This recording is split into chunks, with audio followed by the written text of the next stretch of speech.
ஏனென்றால் ஏழ்மையை காலப்போக்கில் தேவன் மாற்றுவார், ஆசீர்வதிப்பார். அவருடைய வாழ்க்கையில ரொம்ப எளிமை காணப்படுவார்.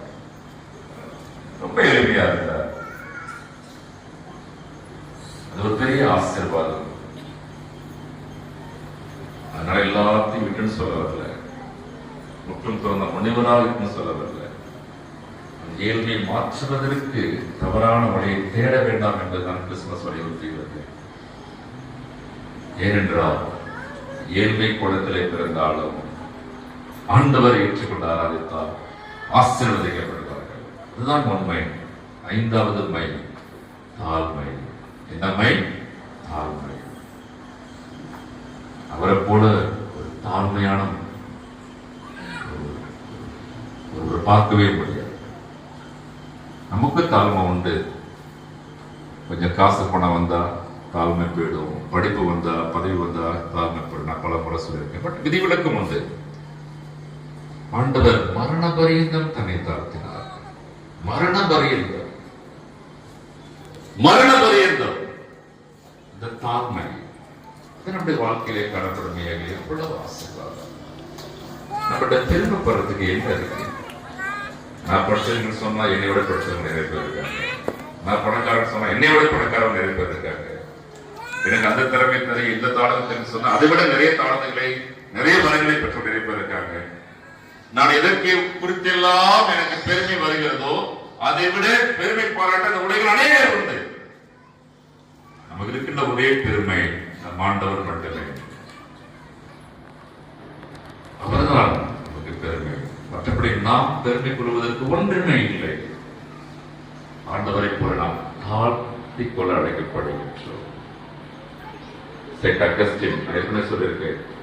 அவர்கிட்ட கேட்டாங்க, ஒரு கிறிஸ்தவருக்கு இருக்க வேண்டிய அடிப்படை 3 பண்புகள். The basic qualification of each and every Christian. 3 basic qualification. Recall பண்ணிக்குவோம். அவர் சொன்ன முதல் குவாலிஃபிகேஷன் humbleness, தாழ்மை.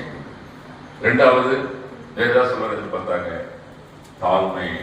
3வது சொல்லுங்க. 3வது சொன்னார் தாழ்மை.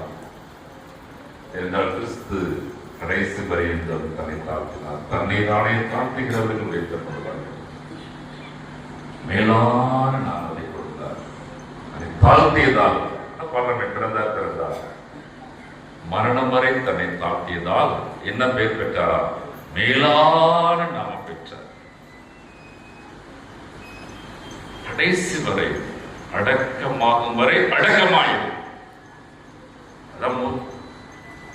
தமிழ் கூற்று, அடக்கமாகும் வரை அடக்கமாயிரு.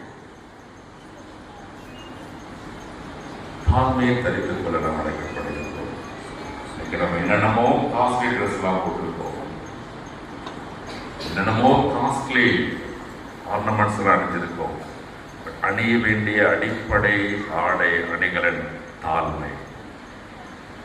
நிறைவாக 6வது மை, 6th மை, பொறுமை, பேஷன்ஸ்.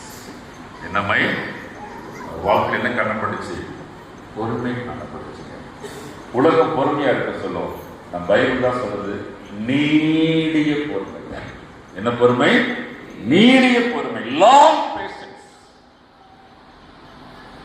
ஒன்றை பெற்றுக்கொள்ளும் வரை பொறுமையாயிரு, ஒன்றை அடையும் வரை பெருமையாயிரு, உயர்த்தப்படும் வரை பொறுமையாயிரு, உன் ஜெபம் கேட்கப்படும் வரை பொறுமையாயிரு. அதற்கு தேவை பொறுமை அல்ல, நீடிய பொறுமை. நான் எவ்வளவோ பொறுத்து பார்த்தேன், ஓவரா போனாங்க. அதை நான் என்ன பண்ணிட்டேன்?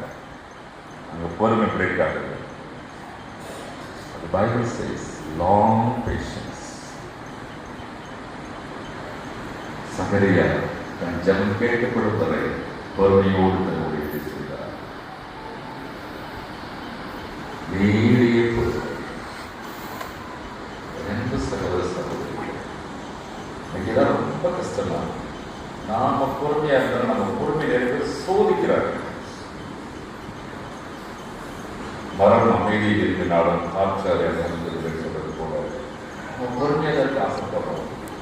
நம்முடைய வாழ்கின்ற இடத்துல, நம்ம பணி செய்கிற இடத்துல, நம்ம தொழில் செய்கிற இடத்துல, நம்ம வியாபாரம் செய்கிற இடத்துல, நம்முடைய ஊழியர் இடத்துல நம்முடைய பொறுமைகள் சோதிக்கப்படுகின்றன.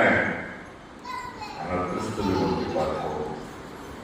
எவ்வளவு பொறுமை காட்டுறார்.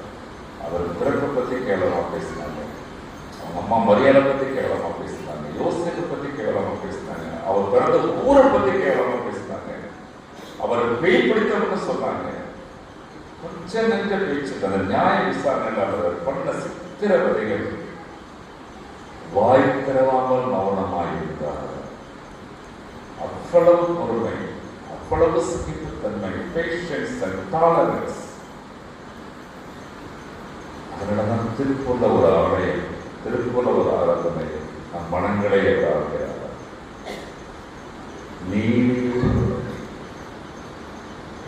சகோதர சகோதரிகள், ஆண்டவர் வாழ்க்கையில் காணப்பட்ட இந்த 6 மை நம்முடைய வாழ்க்கையில் காணப்படுமையாக நாம் கிறிஸ்துமஸை அர்த்தமுள்ள வகையில் பங்களிப்போடு, ஆராதனையோடு, பரிசாத்தத்தோடு கொண்டாடுவோம். கர்த்தருடைய மகிமையை நாம் காண முடியும். சத்தியத்தை நாம் ஒருபோது மறந்துவிடக்கூடாது. இன்னைக்கு நம்மளாம் எவ்வளவு ஆசீர்வாதமாக இருக்கிறோம். ஒரு காலத்தில் கிறிஸ்துமஸ் தான் ட்ரெஸ் கிடைச்சிச்சு, ஒரு காலத்தில் கிறிஸ்துமஸ் தான் இட்லி தோசை கிடைச்சிச்சு.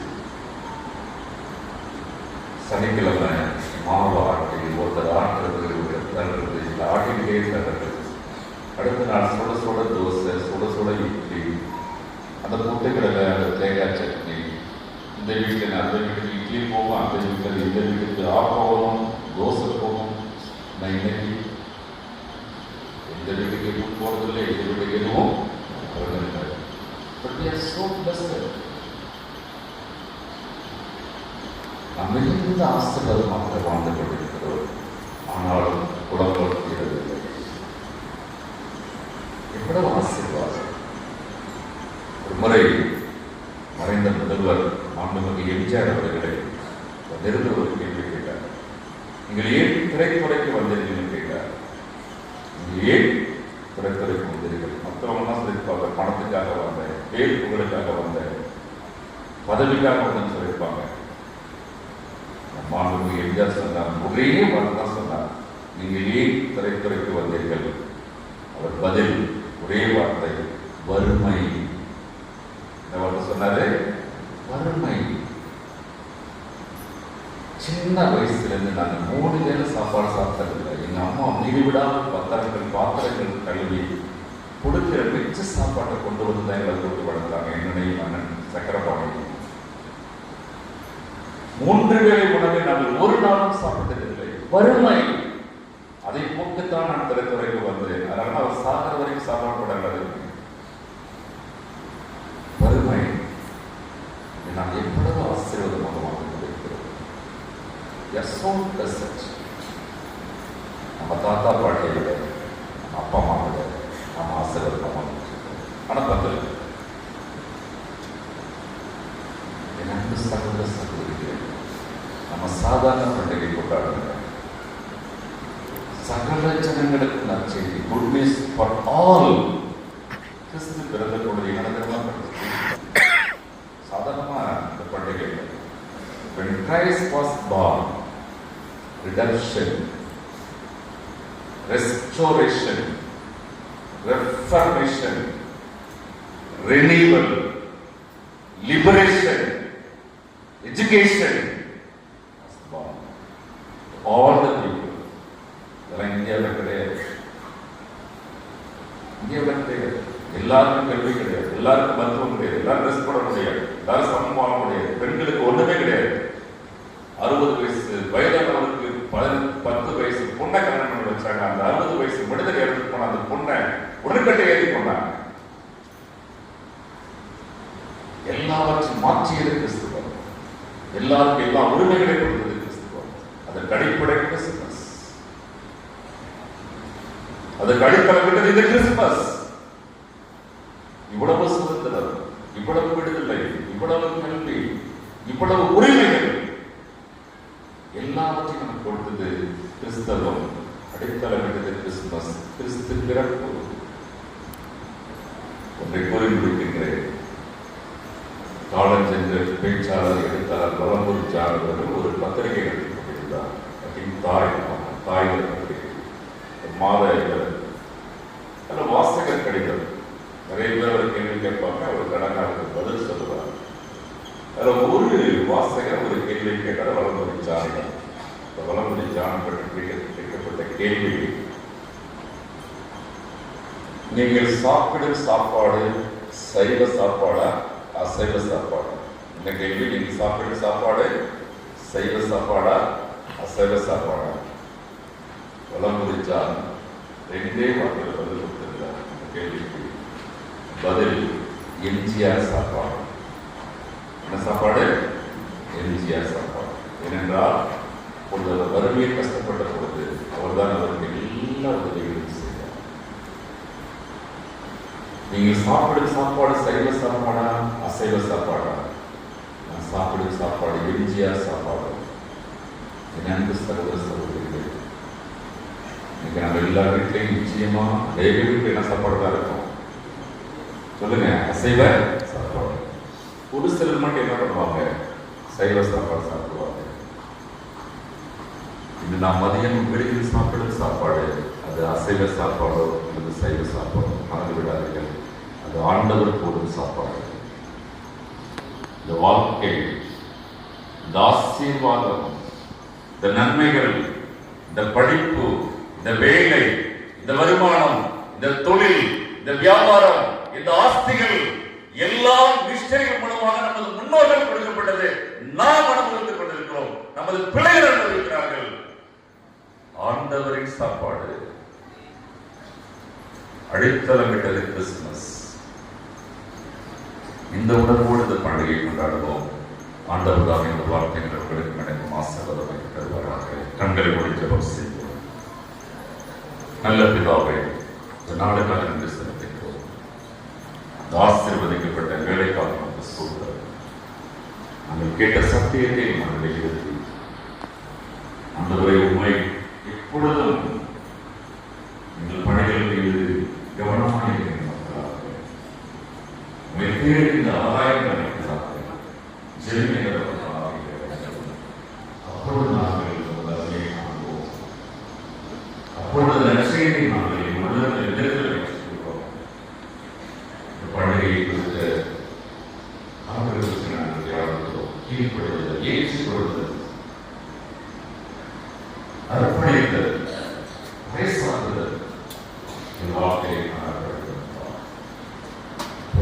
ஆண்டுகளுக்கு 5 பெயர்கள்.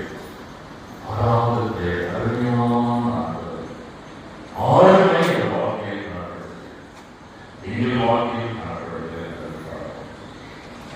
உதவோடு நம்முடைய நாங்கள் ஆசைப்படுகிறோம். உள்ளத்தில் இழந்திருக்கிறதை ஆசைப்படுகிறோம். கிறிஸ்துமஸ்க்கு நாங்கள் பெற்றுக்கொண்ட மிகப்பெரிய பரிசு, மிகப்பெரிய பொக்கிஷம் இயேசு பாடு. அதற்கு இணையான ஒரு பரிசு, அதற்கு இணையான பரிசு உலகத்தில் ஏதும் இல்லை. அதை ஏற்றுக்கொண்ட நாங்கள் உலகிற்கு கொடுக்கின்றார். அவர்கள் ஆண்டவராக கிறிஸ்து இயேசுவின் பெயரில் பாவமோடு செல்கிறோம். ஜீவனுள்ள பிதாவே, ஆமென். நம்முடைய ஆண்டவராக இயேசு கிறிஸ்துவின் பிதாவின் தூய ஆவியின்